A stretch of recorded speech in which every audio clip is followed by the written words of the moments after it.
बिस्मिल्लाहिर्रहमानिर्रहीम। कैसे हैं भाई आप लोग? रटना नहीं है, समझना है। रिड्यूस्ड सिलेबस जी, ये रहा biology 9th chapter number 1 lecture number 1। क्या है हमारे पास? ये पूरा का पूरा मेरे पास प्रिंट आउट निकला हुआ है।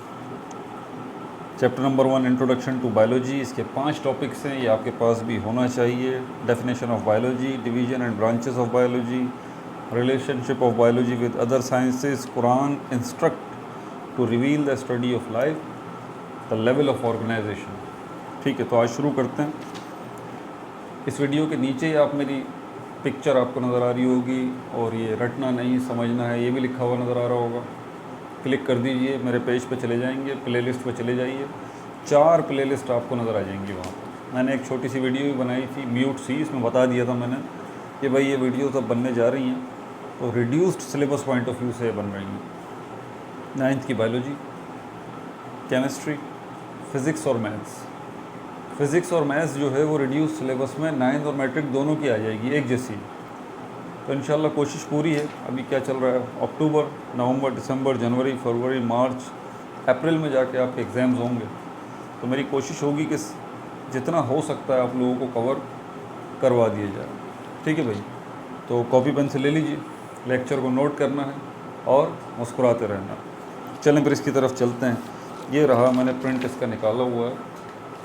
अब यहाँ पर सर आप बायोलॉजी की डेफिनेशन तो मत बताइएगा, स्कूल में पढ़ पढ़ के जो है ना ये बायोलॉजी की डेफिनेशन जो है वो हम पक गए हैं। कितनी दफ़ा ये बायोलॉजी की डेफिनेशन नहीं बता रहे भाई, बायोलॉजी की डेफिनेशन आपको नहीं बता रहे, इस बात का इत्मीनान रखें। लेक्चर 1 में हम बायोलॉजी की डेफिनेशन आपको नहीं बताएंगे। क्या लिखा हुआ है ये आपके सिलेबस के मुताबिक बिल्कुल जो यहाँ लिखा हुआ है ना, जो आपको वो PDF मिला हुआ है रिड्यूस्ड सिलेबस वाला, उसके मुताबिक चलेंगे। इंट्रोडक्शन टू बायोलॉजी, ये जो आपकी नई बुक आई है 9th की, इसके मुताबिक। ठीक है, पहला टॉपिक क्या है? Definition of biology. नहीं देख रहे, पता है, study of life, definition of biology नहीं पढ़ रहे। दूसरा टॉपिक देखेंगे division and branches of biology. 2 चीज़ें इसके अंदर, division and branches of biology. अच्छा, अब इसके अंदर डेफिनेशन ऑफ बायोलॉजी तो नहीं देखनी। ठीक है, क्या है biology? Study of life, study of life. ठीक है, टू द पॉइंट। ये हमारी ज़मीन है, इसके ऊपर 2 ही किस्म की चीज़ें हैं, लिविंग थिंग्स है या नॉन लिविंग थिंग्स है, तीसरी तो चीज़ है नहीं। तो जो लिविंग थिंग्स हैं सारी की सारी वो हम जो है वो बायोलॉजी में पढ़ते हैं, आसान सी बात है। और लिविंग थिंग्स में क्या चीज़ मौजूद है? लाइफ मौजूद है। चलें, ये तो बात समझ में आ गई, बायोलॉजी की डेफिनेशन आपको ही पता है। लेकिन आपको पता है कि लाइफ क्या है? लाइफ की कोई डेफिनेशन नहीं है फ़िलहाल जी, कोई डेफिनेशन नहीं है। साइंस के पास लाइफ की डेफिनेशन नहीं है, लेकिन लिविंग थिंग्स की है। लिविंग थिंग्स उन चीज़ों को कहा जाता है जिसमें लाइफ मौजूद हो। अब वो कौन कौन सी चीज़ें, कैसे पहचानेंगे आप? ये देख लीजिए आप। बात तो ये है ना, आखिर इस पेन को जो है आप कह रहे हैं इसमें लाइफ नहीं है और मुझ में लाइफ है, ज़िंदगी है। किन चीज़ों की वजह से? वो चीज़ें यहाँ पर मैं बता देता हूँ। यहाँ पर जिस चीज़ के अंदर लाइफ होगी उसमें डाइजेशन का प्रोसेस होगा, रेस्पिरेशन का प्रोसेस होगा। इसकी तफसीलात आगे आएंगी, ये क्या क्या हैं, अभी तो हम फ़िलहाल इस वीडियो में इसको नहीं देखेंगे। और मेटाबॉलिज्म,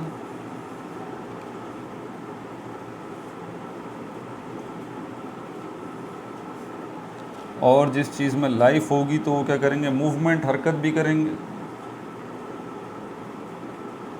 और क्या है भाई नंबर 5 पे? ग्रोथ, उनकी ग्रोथ भी होगी। अच्छा, नंबर 6 पे क्या है?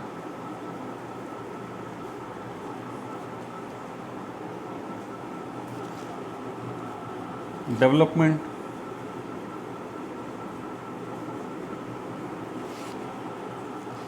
नंबर 7 पे एक्सक्रीशन,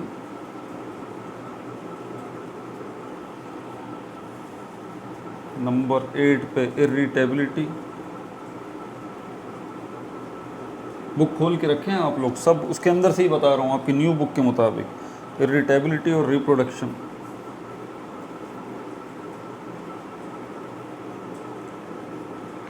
लाइफ की बहुत सारी फॉर्म्स हैं, ठीक है, ज़िंदगी की बहुत सारी फॉर्म्स हैं, लिविंग थिंग्स हमारे पास वैरायटी है, डाइवर्सिटी ऑफ लाइफ में इंशाल्लाह उसको स्टडी करेंगे। लेकिन जितनी भी हमारे पास वैरायटी है लाइफ की, यूनिसेलुलर माइक्रोस्कोपिक से लेके मल्टी सेलुलर तक, सबसे छोटा ऑर्गेनिज्म से लेके बड़े ऑर्गेनिज्म तक, ये 9 चीज़ें घूम फिर के उसमें आपको नज़र आती हैं। तो इस पेन में ये चीज़ें थोड़ी नज़र आती हैं, एक भी चीज़ नज़र नहीं आती। डाइजेशन को अगर देख लें, डाइजेशन क्या है? डाइजेशन में फूड के लार्जर फूड मॉलिक्यूल्स जो हैं वो स्मॉलर फूड मॉलिक्यूल्स में ब्रेक होते हैं, ये डाइजेशन का प्रोसेस है। क्या इस मार्कर में होता है? नहीं होता भाई। रेस्पिरेशन, ये भी एक प्रोसेस है जिसमें ग्लूकोज का मॉलिक्यूल ब्रेक होता है in the presence of oxygen और in the absence of oxygen. Glucose का मॉलिक्यूल ब्रेक होता है और उससे कार्बन डाइऑक्साइड या अल्कोहल या वाटर और एनर्जी प्रोड्यूस होती है। रेस्पिरेशन का प्रोसेस क्या इसमें होता है? जिसको आम लफ्ज़ों में सांस लेना कहते हैं, वैसे फ़र्क है सांस लेने में और रेस्पिरेशन में, ठीक है। तो इसके साथ ऐसा कुछ नहीं होता मार्कर के साथ। मेटाबॉलिज्म, केमिकल रिएक्शंस, बहुत सारे केमिकल रिएक्शंस जो है वो आउटसाइड द लिविंग बॉडी के बाहर होते हैं। केमिकल रिएक्शन क्या है? आसान सी बच्चों की डेफिनेशन बताता हूँ मैं। क्या? The breaking and making of molecules, एक ऐसा प्रोसेस जिसमें मॉलिक्यूल्स ब्रेक हो रहे हैं और मॉलिक्यूल्स मेक हो रहे हैं। ये कंप्लीट डेफिनेशन नहीं है, लेकिन फ़िलहाल आसान समझ में आ जाए। मॉलिक्यूल्स का ब्रेक होना और मॉलिक्यूल्स का ही मेक होना, जिस प्रोसेस में ये ब्रेकिंग और मेकिंग हो रही है वो समझ जाइए वो क्या है, वो केमिकल रिएक्शन का प्रोसेस कहलाता है। यही मॉलिक्यूल्स की ब्रेकिंग और मेकिंग का प्रोसेस अगर किसी लिविंग बॉडी के अंदर हो रहा हो, किसी जानदार चीज़ के अंदर हो रहा हो, तो वहाँ पर ये केमिकल रिएक्शंस जो हैं मेटाबॉलिज्म कहलाते हैं। इस मार्कर में ऐसा कुछ नहीं हो रहा, ठीक है। मूवमेंट, हरकत, खुद से हरकत, ये मार्कर हरकत तो कर रहा है लेकिन मेरी फोर्स लग रही है जब ये हरकत कर रहा है, खुद से हरकत नहीं कर रहा, तो इसीलिए ये लिविंग थिंग नहीं है। ग्रोथ, बढ़ना, ग्रोथ का मतलब क्या है? बढ़ना, ग्रो होना। जैसे प्लांट्स की ग्रोथ होती है, प्लांट्स ग्रो कर रहे हैं, बढ़ रहे हैं। आप छोटे से साइज से बड़े हो रहे हैं, पहले आप छोटे चुन्ने मुन्ने से थे, अब आप बड़े हो रहे हैं, ग्रोथ हो रही है आपकी। समझ में आ गई बात? तो इसमें ऐसा कुछ भी नहीं है, जैसा मार्कर लेके आया था अभी तक वैसा ही है। उसके बाद डेवलपमेंट, अब यहाँ पर डेवलपमेंट और ग्रोथ जो ना, ये वर्ड्स मिलते जुलते हैं लेकिन फ़र्क है इनके अंदर। ग्रोथ के अंदर किसी एक चीज़ का बढ़ना, डेवलपमेंट में भी बढ़ना होता है लेकिन ज़रा एक निज़ाम के तहत। समझ आ गई बात? जैसे कि हम कहते हैं कि किसी मुल्क का साइज़ तो बढ़ गया है लेकिन वहाँ गुर्बत बहुत है, तो हम उसको क्या कहते हैं? अंडर डेवलप कंट्री है, पसमानदा मुल्क है। दूसरी वो होती हैं जो कोशिश कर रही होती हैं। तो साबित हुआ कि डेवलपमेंट का ताल्लुक साइज़ से नहीं है, ग्रोथ का ताल्लुक साइज़ से, ठीक है। डेवलपमेंट का ताल्लुक तरक्की से है।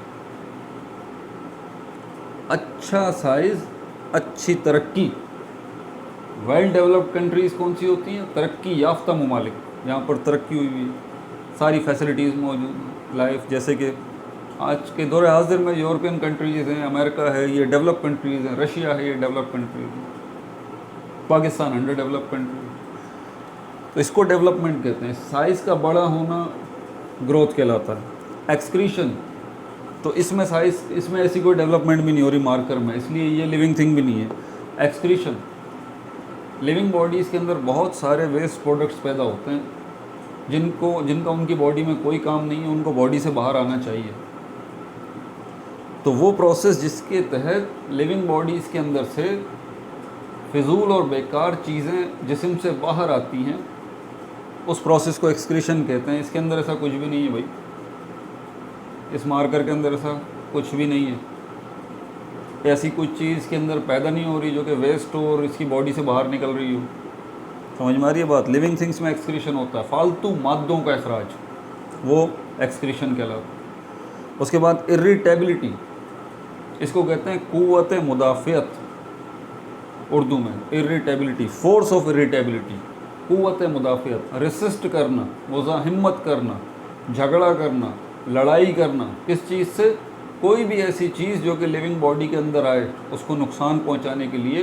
तो अल्लाह ताला ने आपको और दूसरी लिविंग बॉडीज़ को भी उनके जिस्म के अंदर एक प्रोटेक्शन सिस्टम दिया हुआ है, एक प्रोटेक्शन सिस्टम दिया हुआ है जिसके तहत वो अपनी जो है वो अपने आप को सेफ करके चलते हैं।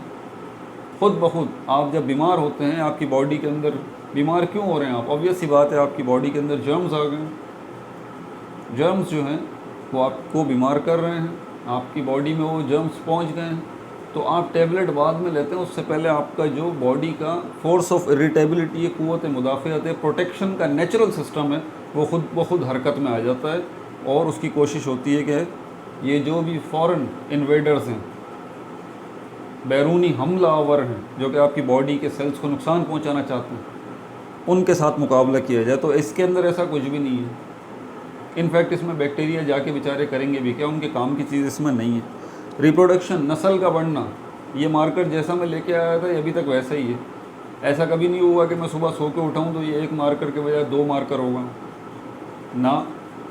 रिप्रोडक्शन, नस्ल का बढ़ना, समझ में आ गई बात? तो ये सारी चीज़ें कमो बेश जिस चीज़ में आपको नज़र आ जाए आप समझ जाइए कि उसमें क्या है, उसमें लाइफ। बायोलॉजी की डेफिनेशन नहीं बताई, ठीक है, बायोलॉजी की डेफिनेशन नहीं बताई, ये सब कुछ बताया। अच्छा, उसके बाद फिर हमारे पास क्या है, division and branches of biology. ये इंशाल्लाह हम अगली वीडियो के अंदर कवर करेंगे। अपना बहुत ज़्यादा ख्याल रखिएगा, ठीक है। जितना ज़्यादा स्प्रेड कर सकते हैं इन वीडियोस को करें। मेरे व्हाट्सएप नंबर के ऊपर बहुत सारे बच्चों के मैसेजेस आते हैं और आप यकीन करें बड़ी तकलीफ़ होती है इस बात को देखते हुए कि वो ऑनलाइन क्लासेस अफोर्ड नहीं कर सकते। बहुत सारे बच्चे ऑनलाइन क्लासेस में मेरे पास हैं, वो फ्री ऑफ कॉस्ट पढ़ रहे हैं, नहीं फ़ीस पे कर सकते हो। तो मैं क्या मना कर दूं? नहीं भाई, अल्लाह ताला माफ़ करे, कैसे मना कर सकता हूँ? लेकिन एक प्रॉब्लम तो है ना, फ़ी अफोर्डेबिलिटी कितनी बड़ी प्रॉब्लम, इतनी महंगाई के दौर में। तो ठीक है, एक दिन तो इस दुनिया से चले ही जाना है यार, क्या इतना ज़्यादा, ठीक है, अल्लाह ताला ने जो दिया ज़रूरत से ज़्यादा दिया। इन वीडियोस को शेयर करें, जितना ज़्यादा शेयर कर सकते हैं उन बच्चों तक पहुँचें जो पढ़ना चाहते हैं, ठीक है भाई। अपना बहुत ज़्यादा ख्याल रखिएगा। No like, no subscribe, only share.